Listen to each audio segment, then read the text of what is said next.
신약 성경에는 보면 많은 교회들이 나타나 있는데요. 그 중에서 고린도 교회는 정말 어떻게 이런 교회가 다 있을 수 있을까 싶을 정도로 모든 교회가 있을 만한 문제들을 한꺼번에 다 가지고 있는 교회라 해도 과언이 아닐 것입니다. 고린도 전후서만 살펴보면 교회에 그런 문제가 생겼어요? 이미 초대교회 때도 그런 문제가 있었는걸요.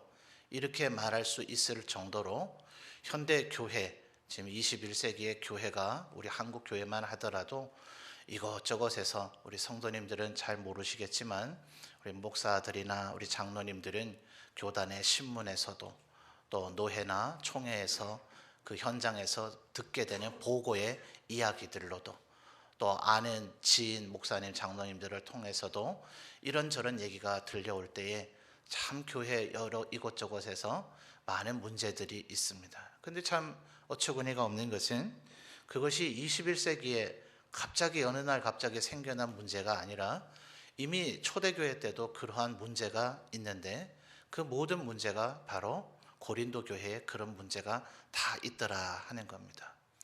아주 고질적인 파벌에 의한 분쟁, 정말 싸우기 위해서 태어났나 싶을 정도로 서로를 정죄하고 비난하고 뒤에서 비방하는 그런 싸움이 있는가 하면 심지어 서로 간의 싸움을 해결하다 못해서 세상 법정에까지 나가서 서로가 고소 고발을 하는 일이 벌어지는가 하면 입에 담고 설명하기조차 어려운 성적인 범죄가 일어나기도 했던 것이 바로 고린도 교회다 하는 겁니다. 그러니 오죽하면 하나님께서 바울 사도를 통해서 바로 이 고린도 교회를 통해 사랑이 무엇인가 하는 것을 설명하고 교육한 것이 아니겠는가. 어떤 성경학자들은 이렇게 이야기를 합니다. 그러니 우리 성도들이 이 고린도전서의 문맥이랄지요, 고린도전서 전체에 대한 내용이나 또 혹은 고린도전서 13장의 문장에 있는 그 문맥을 잘 살피지 않으면 다른 거 워낙 못했으니까 제발 좀 사랑이라도 좀 잘해봐라 하는 그런 의미를 담고 있는 게 아니겠는가라고 착각을 할 수도 있습니다. 여러분, 사랑이라고 하는 덕목은 우리가 행해야 할 여러 가지 것들 가운데 어떤 한 가지가 아닙니다. 이걸 잘하고 이걸 못하고 또 이걸 잘하고 이걸 못하고 하는 것 중에 이왕이면 사랑을 좀 하면 좋지 않겠냐는 것이 아니라는 걸 먼저 좀 생각해 봐야 될 필요가 있습니다. 여러분, 요한계시록 2장과 3장을 보면 소아시아에 있었던 7교회에 대한 이야기가 나오는데 2장 1절부터 그 첫 번째 교회로 에베소 교회가 나타납니다. 이 에베소 교회는 고린도 교회와 아주 극단적인 대조가 되어지는 교회라 할 수가 있어요. 지금 방금 전에 우리 고린도 교회는 그거를 살펴보려면 고린도 전후서를 다 살펴보고 분석하고 요약하고 해야 될 터이니까 이 저녁 20-30분 시간 가지고 부족하겠죠. 여러분 이미 많이 읽어보셔서 성경의 내용도 알겠고 모른다 하더라도 분명한 얘기는 고린도 교회는 잘한 게 있다는 거예요, 없다는 거예요? 거의 없다는 거예요. 반대로 에베소 교회는 왜 그렇게 하나님 앞에 잘하는지, 하나님 앞에 정말 모든 면에서 칭찬받을 만 했습니다. 그래서 요한계시록 2장과 3장을 보면 7교회들 가운데 어떤 교회는 칭찬만 받고 어떤 교회는 꾸지람만 받고 어떤 교회는 칭찬도 받고 꾸지람도 받는데 에베소 교회는 대부분의 것들을 칭찬을 받았는데 딱 한 가지가 그들에게 결여된 것이 있어서 약간의 꾸중을 받았는데 그게 뭐예요? 너희의 처음 사랑을 버렸다라는 책망을 받았더라 하는 거예요. 에베소 교회가 얼마나 하나님 앞에 충성되고 헌신됐었는지 그들은 하나님의 말씀에 능통했습니다. 오죽하면 에베소 교회에 내가 하나님의 또 다른 사도입니다. 당신들 야고보, 요한, 베드로 이런 사람이나 바울 사도만 알 터인데 사실은 나도 하나님이 임명한 사도입니다. 이러면서 나타나는 자칭 사도라 하는 사기꾼들이 있었어요. 또 이 사기꾼들이 그냥 멍을쩡하고 어리석은데 그렇게 사기를 치려고 하겠어요? 나름대로 성경에 대해서도 알고 바울 사도나 요한 사도 못지않게 설교랍시고 할 수 있는 어느 정도 정말 어지간한 사람이라면 껍벅 속을 수 있는 그 정도의 설교도 할 줄 알고 성경에 대한 지식도 있기 때문에 내가 하나님께 임명받은 사도요, 이렇게 거짓말을 했던 거예요. 근데 이 에베소 교인들이 얼마나 만만치 않은 교인이었는지, 그래요? 당신이 정말 그렇다면 하나님께서 뭐라고 얘기하셨는지 한번 말씀해 보시죠. 이렇게 하면서 그 거짓된 이들의 거짓됨을 드러내게 할 정도로 성경 지식에 대해서 해박한, 하나님의 말씀에 대해서 꿰뚫어 알고 있는 이들이었더라 하는 거예요. 그리고 그 성도들 가운데서도 그렇게 하면 안 되지, 하나님 백성이 어떻게 그렇게 해? 하면서 서로 간에 단 한 명도 에베소 교회에 소속되어 있는 사람이라면 죄를 짓거나 죄악에 빠지거나 그릇된 길로 가지 않도록 서로가 철두철미하게 공동체 구성원을 챙기는 단결력, 하나됨, 그리고 진리 위에 서 있고자 하는 열심이 아주 특심한 교회가 에베소 교회였다 하는 거예요.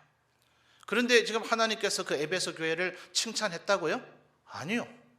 그런 모든 것을 다 잘했다 하더라도 너희들에게 어째서 처음 사랑을 잊어버렸느냐 하면서 그 첫사랑을 회복하지 않으면 너희를 내가 내쳐버릴 것이다 라고까지 하나님께서 엄한 경고를 하셨더라 하는 겁니다. 그러니 여러분, 고린도 교회가 뭘 정말 엄청스럽게 못하기 때문에 이왕이면 좀 사랑이라도 잘해라 라고 얘기한 것이 아니라, 우리가 하나님 앞에 그 어떤 것을 다 잘한다 하더라도 여러분 뭘 못하면요? 사랑을 못하면, 그러면 우리는 그 나머지 한 것은 아무런 소용이 없다 이 말입니다. 그래서 오늘 우리가 읽은 말씀 속에도 사실은 제가 아까 뭐라 그랬죠? 고린도전서 전체의 내용을 우리가 이해를 하거나 고린도전서 13장의 문맥을 잘 살펴보면 지금 바울 사도가 고린도 교회에게 하는 얘기가 이것저것 가운데 그냥 제발 좀 사랑만이라도 좀 잘해봐라는 얘기가 아니라, 다른 모든 것을 에베소 교회처럼 말이죠, 다 잘한다 하더라도 사랑을 놓쳐버리면 그것은 아무것도 아니라고 이야기하고 있다는 사실입니다. 여러분 13장 1절부터 3절까지를 다시 한번 주목해서 보십시오. 내가 사람의 방언과 천사의 말을 할지라도. 자, 목사님들 간에 이런 얘기가 있어요. 한국 교회에서는 성령님에 대해서나 방언, 성령의 은사들 중 특별히 방언에 대해서는 가능한 설교하지 마라, 가능한 세미나 하지 마라. 왜 그럴까요? 워낙 다양한 견해들을 성도들이 자기 주관적으로 이해하고 있기 때문에, 자, 예수님은 이런 분입니다, 예수님은 참 하나님이시고 참 사람이십니다, 이러면 성도들이 아멘 이러면서 들을 거예요. 또 하나님은 성부, 성자, 성령 삼위일체 하나님이십니다, 이러면 아멘 하면서 들을 거예요. 그런데 성령님은 이런 분입니다 라고 설명하기 시작하면 우리 교회에서도 모르긴 모르지만 한 8분의 1, 9분의 1, 10분의 1만 아멘 하고 나머지는 뭐야? 뭐라는 거야 지금? 저 목사님 똑똑한 줄 알았더니 수는 엉터리구만, 왜 저렇게 얘기해? 이런 식의 생각을 가질 수 있는 것이 우리의 지금 현실이에요. 성령 하나님에 대한 이해와 견해가 워낙 다르기 때문에요. 그 중에 가장 대표적인 것이 방언입니다. 여러분 사도행전 2장을 보면 오순절에 성령 강림 사건이 일어났을 때 방언은 우리 모든 사람들이 각각 자기의 말로 알아듣는 방언이었어요. 못 알아듣는 방언이 아니었죠. 우리같이 지금 전부 다 한국 사람, 문경 사람 이런 게 아니라 당시에 예루살렘에 모인 사람은 전 세계에 모여든 각양의 사람이었는데, 이 베드로, 요한을 비롯한 사도들이 하는 말은 전부 다 자기들 말일 건데, 분명히 그들의 입에서는 갈릴리 방언의 말로서 유대 말이 나왔을 건데 듣는 사람 모두 다가 자기의 말로 알아듣는, 정말 이것은 보도 듣도 못한 동시 통역 번역기를 능가하는 거죠. 멀티 번역기도 능가하는 겁니다. 이건 그냥 분명히 한 가지의 말로서 말이 나가고 있는데 여러 사람의 말로 동시에 번역이 되어지는 것이 첫 번째 방언이었다 하는 거예요. 그런데 우리가 읽은 지금 13장 앞에 있는 고린도 12장을 보면 어떤 이에게는 방언의 은사를 주실 뿐만 아니라 어떤 이에게는 방언을 통역하는 은사를 주셨다는 표현이 나오는 것을 보면 이것은 사도행전의 2장에서 언급된 방언과는 판이한 방언이죠. 이제 뭐가 필요해요? 통역이 필요한 방언도 있더라 하는 겁니다. 그래서 여러분, 우리 교단은 인간은 영혼과 육체로 이루어져 있다고, 소위 이분법이다, 이분설이라고 이렇게 믿고 있습니다. 대부분의 정통 기독교회가 그렇습니다. 그런데 이단을 포함한 극소수의 기독교 분파에서는 삼위일체 하나님이 세 분이신 것처럼 인간도 세 가지 요소로 되어 있지 않겠는가라고 이해를 해서 영과 혼과 육체라고 인간이 세 구성 요소로 이루어져 있다라고 이해를 합니다. 이런 얘기는 안 듣는 것이 더 나을 수도 있는데 차라리 자기 교회 담임 목사한테 이런 얘기를 한두 번쯤은 들어보는 게 낫지, 이런 얘기를 평생 가서 한 번도 안 들으면 이단한테 가가지고 이 얘기를 들으면 이야, 이 사람은 정말 하늘에서 내려온 신령한 목회자인가 보다, 우리 목사님은 알고 보니까 완전 학교 다닐 때 성적 빵점만 맞은 가짜였구만, 이런 것도 몰라 소리하는데 한 번도 안 가르쳐주고, 이러면서 이단에게 헷가닥 넘어갈 위험성이 있기 때문에 제가 말씀을 드리는 거예요. 인간이 그러니까 영혼, 육체 이렇게 삼분설 아니랍니다. 아니에요. 그것은 이단과 극소수의 기독교 분파만이 그렇게 주장을 하는데, 문제는 이 방언과 성령의 얘기와 관련해서 그 얘기가 한국교회에 솔깃한 얘기를 얻어요. 베스트셀러에 오른 신앙 서적도 이와 같은 사상을 배경으로 해서 쓴 책도 있어요. 그래서 방언은 하늘의 언어 혹은 혼의 언어다 하는 표현이 나오는 이유가 바로 거기에 있는 거예요. 순복음도 다 그런 것은 아니고 순복음의 일부 분파가 이와 같은 얘기를 주장하고 있기도 해요. 그래서 여러분, 오늘 지금 1절에서 그들이 근거로 삼는 주된 구절 가운데 하나가 요것입니다. 내가 뭐라고 얘기했죠? 사람의 방언과 그 다음 뭐예요? 천사의 말을 할지라도. 그런데 칼빈을 비롯한 우리 교단의 정서에 있는 정통 기독교회는 그 얘기를 동의하지 않아요. 왜냐하면 신구약 성경 전체를 볼 때 천사가 등장했던 일이 많아요, 적어요? 굉장히 많죠. 천사가 왔던 순간들이 많았어요. 야곱에게도 나타난 적이 있고요. 하여튼 성경의 주요한 순간마다 천사들이 나타난 적이 있는데, 그때마다 천사의 말을 인간이 못 알아들어서 누군가 통역해 줘야 할 필요가 있었어요, 없었어요? 없었단 말이에요. 어느 나라 사람이든지 간에, 심지어 유대인뿐만 아니라 비유대인에게 천사가 나타난 적이 있었는데, 그때마다 천사가 로마 말을 해주고 히브리 말을 해주고 바벨론 말을 해주고 그들의 말을 해줬는지는 모르지만 천사가 하는 말을 인간이 알아듣는데 장애를 느꼈다거나 어려움을 느꼈다거나 누가 통역을 해줘야 됐다거나 하는 얘기가 성경에 단 한 번이라도 나와요, 안 나와요? 안 나오더라는 말이에요. 그래서 여기 분명히 천사의 말이라고 하기는 했지만 그것이 인간이 못 알아들 말은 아니었을 것이라는 것이 정통 기독교회의 입장이에요. 그런데도 천사의 말, 그러니까 이게 뭔가 인간의 말과는 달라 보이잖아요, 그죠? 자, 그런 쪽에 뉘앙스를 갖는다 하더라도, 예를 들어 사람의 방언이나 천사의 말이 보통 평범한 인간은 못할 만한 그 어떤 특별한 것이라고 해 봅시다. 한 발짝 물러나서 그렇다 하더라도, 그러면 여러분 대단한 거 아니에요? 사람의 방언, 이 자리에 있는 우리 모든 성도님들도 어떠한 형태로든 방언은 검증을 좀 해봐야 되기는 해요. 우스갯소리 같지만 실화를 어떤 목사님이 수기에 쓰신 내용을 한번 얘기를 해볼까요? 우리 교회는 이제 그런 분위기가 아닌데, 어느 교회는 갔더니 방언 못하면 바보 병신 취급을 하더래요. 어떻게 방언도 못하는 게 그게 예수 믿는 거가? 이렇게 했는데, 이 양반은 교역자가 돼가지고 그 교회에 부임을 하니 그게 소위 주요한 참 중심 인물들이 바로 묻더래요. 새로 오신 전도사님은 방언 하실 줄 아시죠? 거짓말할 수는 없잖아요. 언젠간 들통이 날 터이니, 저는 방언을 못하는데요, 하나님 은사를 안 주셨는데요, 이랬더니 그때부터 바라보는 표정이 달라지더래요. 머리끝부터 발끝까지 바라보는 표정이 싸늘한 게 이런 무능력한 교육자가 왜 우리 교회에 왔는가 뭐 이런 표정이죠. 그러니 교육자가 자존심이 상해요, 안 상해요?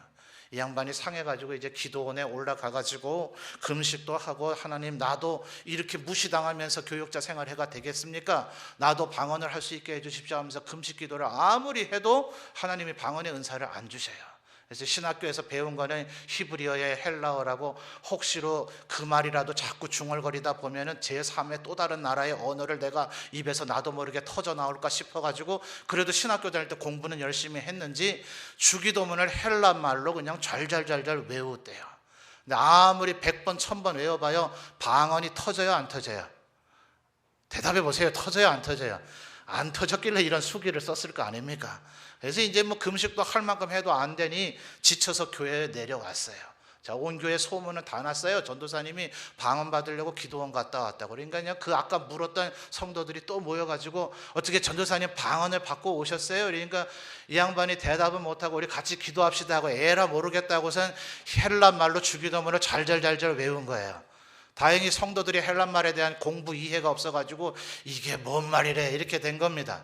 그러니까 그 교회에 방언을 할 줄 안다는 은사를 가진 사람만 있는 게 아니라, 소위 방언의 통역의 은사가 있다고 주장하는 어떤, 뭐 제가 직분은 얘기를 안 할게요. 또 직분 말하면 오해하고 서운해하시고 삐질 수 있으니까, 그분이 나타나서 그럼 전도사님 내 앞에서 한번 방언으로 기도를 해보시라고, 내가 통역을 해주겠다고.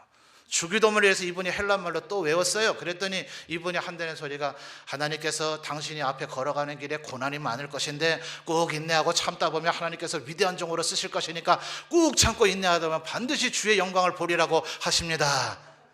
좀 우스해서 웃자고 한 얘기인데 이런 말도 안 되는 얘기들을 하는 이들도 있더라는 거예요. 그래서 여러분, 여기서 또 조심해야 될 것은, 우리 교회에도 방언의 은사를 받으신 분이 있습니다. 그분들이 또 방언으로 기도할 때 목사님이 저때 저런 건 다 가짜라던데, 아니에요. 다 가짜라고 얘기한 게 아닙니다. 그런 이들도 있더라는 거예요. 그래서 여러분, 지금 사람의 방언과 천사의 말 이러면 우리 모두 다가 그것을 할 수 있는 건 아니기 때문에 뭔가 대단해 보이잖아요. 그런데 1절 하반절에 뭐라 그랬어요? 그런 것을 할 수 있다 하더라도 뭐가 없으면요? 사랑이 없으면 뭐와 같아요? 소리나는 구리와 울리는 꽹가리가 되고. 저는요, 우리 점천제일교회가 참 자랑스러운데요, 뭐 자랑스러운 이유들 굉장히 많지만, 오늘 저녁 우리 아론 찬양대 얼마나 하나님 앞에 아름다운 찬양하세요. 색스폰 파트 얼마나 하나님 앞에 영광스럽게 연주를 잘하세요, 그죠? 그리고 아까 우리 찬양팀도 얼마나 악기 연주도 잘하고, 싱어들이 얼마나 하나님 앞에 찬양을 아름답게 잘 합니까? 그런데 이 원문의 의미가 소리나는 구리와 울리는 꽹가리, 한글로 번역하다 보니까 꽹가리 되어 있는데요, 아까 우리 용민이 형제가 드럼 쳤죠? 우리 용민이 형제 참 잘 쳐요. 우리 황 집사님도 잘 치시지만 정말 드럼을 세게 치지 않으면서 정말 이 악기가 낼 수 있는 모든 소리를 다 내는 것 같아요. 그런데 여러분, 여기 심벌이라 그러죠? 금속으로 되어 있는 게 몇 개 보입니까? 하나, 둘, 셋, 넷, 5개 보이죠? 바로 원문의 의미는 조고입니다. 조고. 조고를 연습하지 아니하고 때리기 시작하면 어떻게 될까요? 굉장히 시끄러운 소리가 날 거예요. 그래서 여러분, 사랑이 담겨 있지 않은 사람의 방언과 천사의 말은 뭐와 같다고요? 제대로 연습되어지지 않고 제대로 조율되지 않은 저런 타악기를 때리는 소리와 같다. 듣고 싶겠어요? 안 듣고 싶죠? 천사의 말이라 할지라도 그 안에 뭐가 담겨 있어야 돼요? 사랑이 담겨 있어야 사람의 마음에 감동을 주는 소리가 된다 하는 겁니다. 여러분, 이 본문에 대한 설명을 좀 많이 하기보다는 제가 한번 예를 들어 드릴게요. 제가 청소년 시절에 요즘 우리 중고등학생하고는 분위기가 조금 많이 달랐던 것 같습니다. 그때 당시 우리 중고등학생들은 꽤나 하나님 말씀이 뭔가, 신앙생활을 어떻게 해야 되는가, 이런 토론을 참 많이 했던 것 같아요. 저는 아버지도 목회자이고 집안에 목회자가 많다 보니까 가정에 술, 담배를 하는 분이 거의 없습니다. 그런 걸 안 하는 분은 더 그게 냄새가 좀 예민하잖아요. 담배 냄새가 좀 싫고 술 냄새가 싫은데, 저는 막 그 냄새가 다른 사람보다 유독실에 더 싫더라고요. 가끔 우리 교회 마당에서 이제 제 목양실에서 화장실을 가다 보면 교회 주변에 어느 집에서 피는지 그 냄새가 제 눈에 지금 담배 피는 사람이 보이는 게 아닌데 바람결에 그 담배 연기가 흘러와서 제 코에 들어와서 저도 모르게 인상이 찌푸러지더라고요. 그 사람을 미워해서 그런 건 아닌데 그럴 정도로 담배 냄새에 좀 예민합니다. 그래서 저만 그런 게 아니라 당시에 나름 교회에서 신앙생활 좀 열심히 한다는 친구들은 뭐 대다수 좀 그랬어요. 이 교회 안에 저만 있는 게 아니라 저희 동기의 이제 남학생이 한 명이 꽤 그 친구도 저 못지않게 논리가 있고 말을 참 잘하는 친구였습니다. 근데 이 남자 학생을 정말 좋아하는 여학생이 있었어요. 후배가.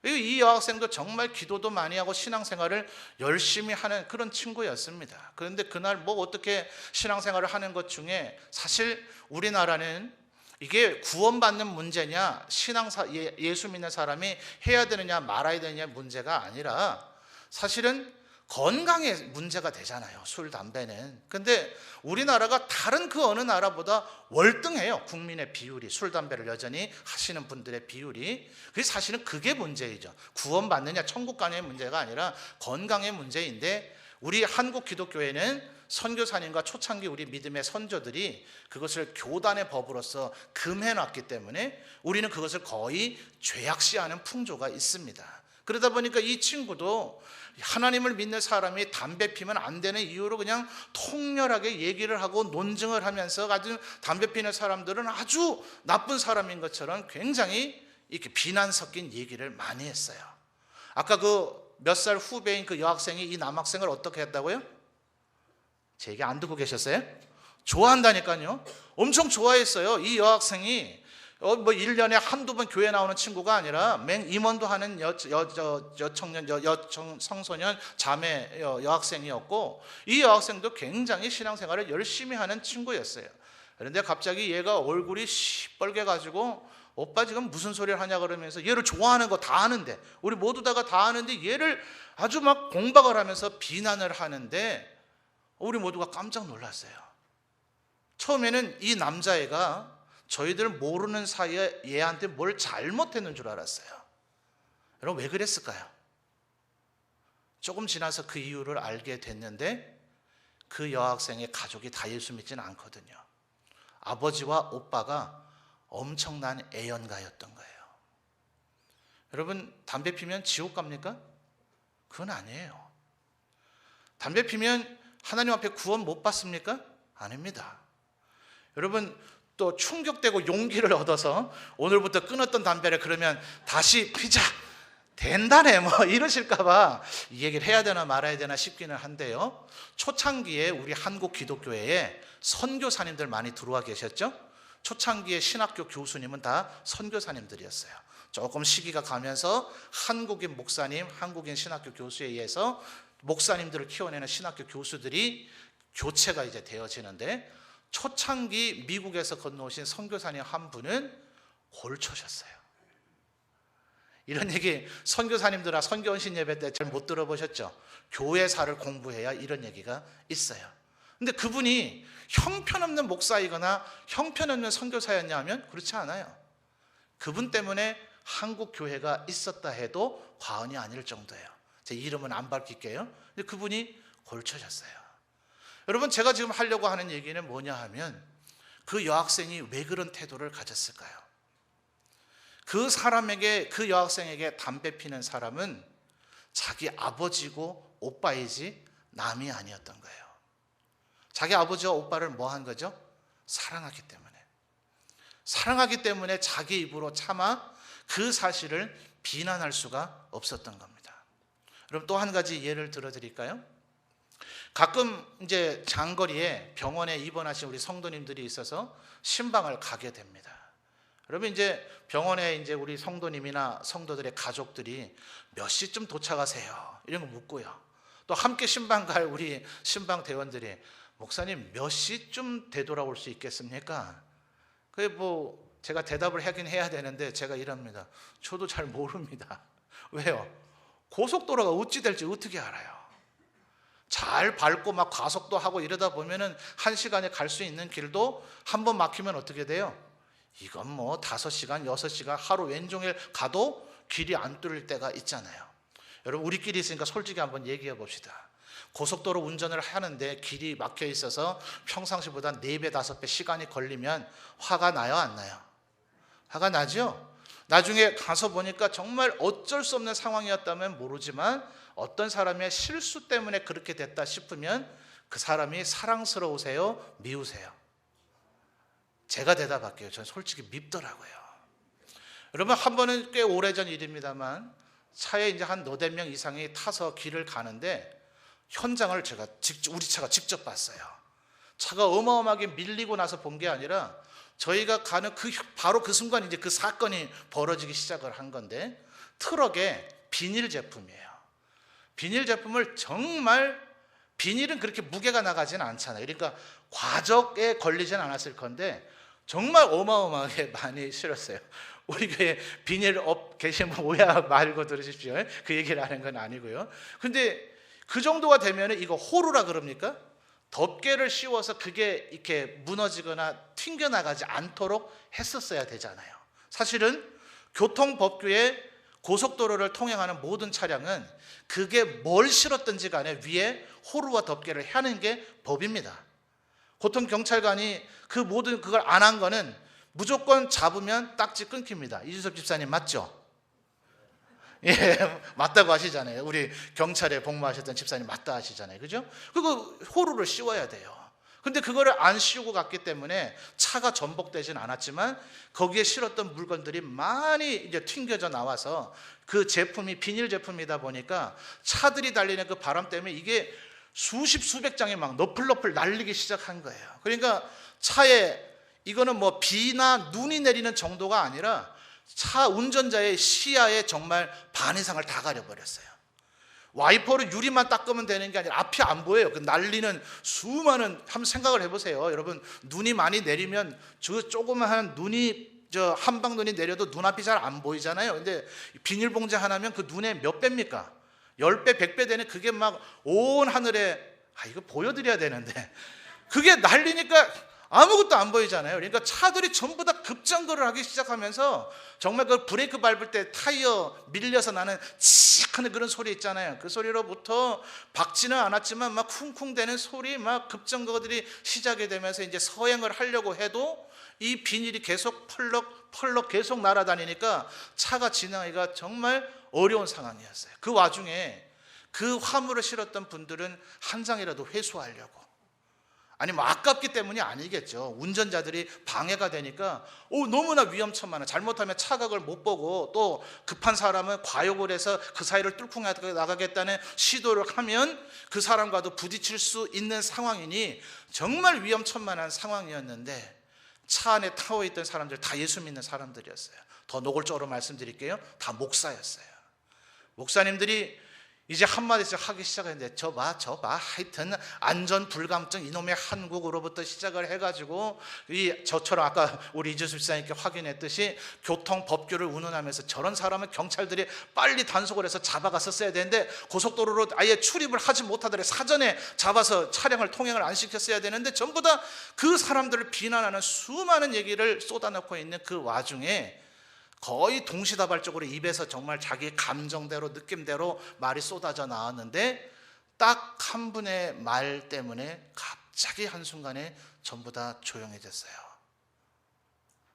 저 차의 주인은 지금 얼마나 마음이 아플까? 그죠? 그것을 실어 나르는 사람은요, 잘은 모르지만 어마어마한 부자는 아니었을 거예요. 화물을 실어 나르는 분들 대부분이 그다지 경제적으로 넉넉하진 않죠. 자기 소유물을 실어 나르는 건지 돈을 받고 운반을 해주는 건지는 모르지만 어쨌든 분명히 그 목사님의 그 말에 우리 모두 다는 방금 전에 했던 그 말들을 다 회개했습니다. 우리가 최소한 지금 저 사람을 사랑하고 있지는 않았구나 하는 것에 대한 깨달음이 있었기 때문에 그래요.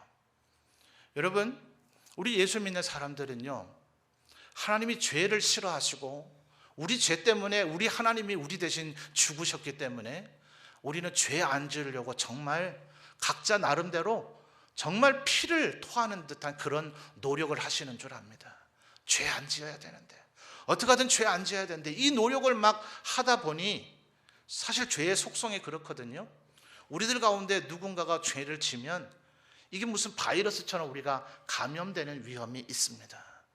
그러다 보니 죄를 짓는 사람을 향해서 정죄하는 마음을 갖기가 굉장히 쉬워요. 여러분, 지금 고린도전서 13장에서 1절부터 3절까지 제가 다 설명하지는 않았지만 뭐라고 얘기하고 있는 겁니까? 우리가 아무리 하나님 앞에 위대한 일을 하고 있다고 하더라도 누군가에 대한 사랑의 마음이 우리에게서 사라진다면 그것은 아무것도 아닌 것이다. 여러분, 다시 한번 말씀을 드려보죠. 제가 예를 들어드린 담배 피신 분, 구원받느냐의 문제는 분명히 아니라고 했지만 건강이라고 하는 측면에서 볼 때 피는 것이 좋아요? 안 피는 것이 좋아요? 안 피우는 것이 좋습니다. 그러나 그 사람을 미워하는 것이 좋아요? 사랑하는 것이 좋아요? 담배 피울지라도 그분을 사랑하는 것이 좋은 줄 믿습니다. 고속도로를 출입할 때는 화물에 호루를 씌워야 돼요? 안 씌워야 돼요? 씌워야 돼요. 그러나 그렇지 못해서 그런 사고가 생겼다 할지라도 그분을 미워하는 게 좋아요? 사랑하는 게 좋아요? 사랑하는 게 좋다, 이 말입니다. 그러면 아마 이 자리에 계신 우리 성도님들 가운데 영적으로 신앙적으로 열심히 있는 분들이 이런 생각이 들 거예요.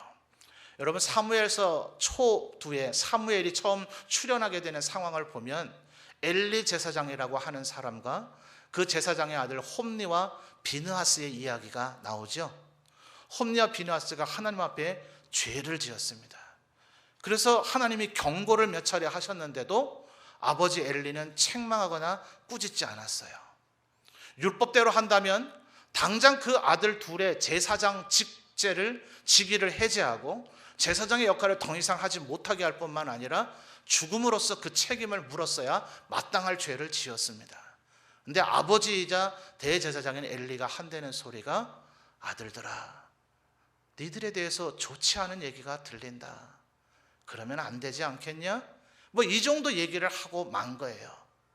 여러분, 어떠세요? 이게 사랑입니까?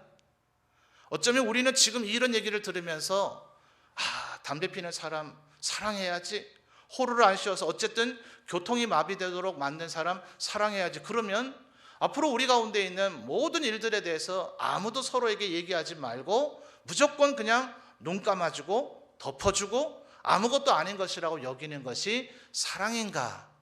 이 아마 질문에 도달을 하리라고 생각이 되어집니다. 여러분, 어떻게 하는 것이 사랑일까요?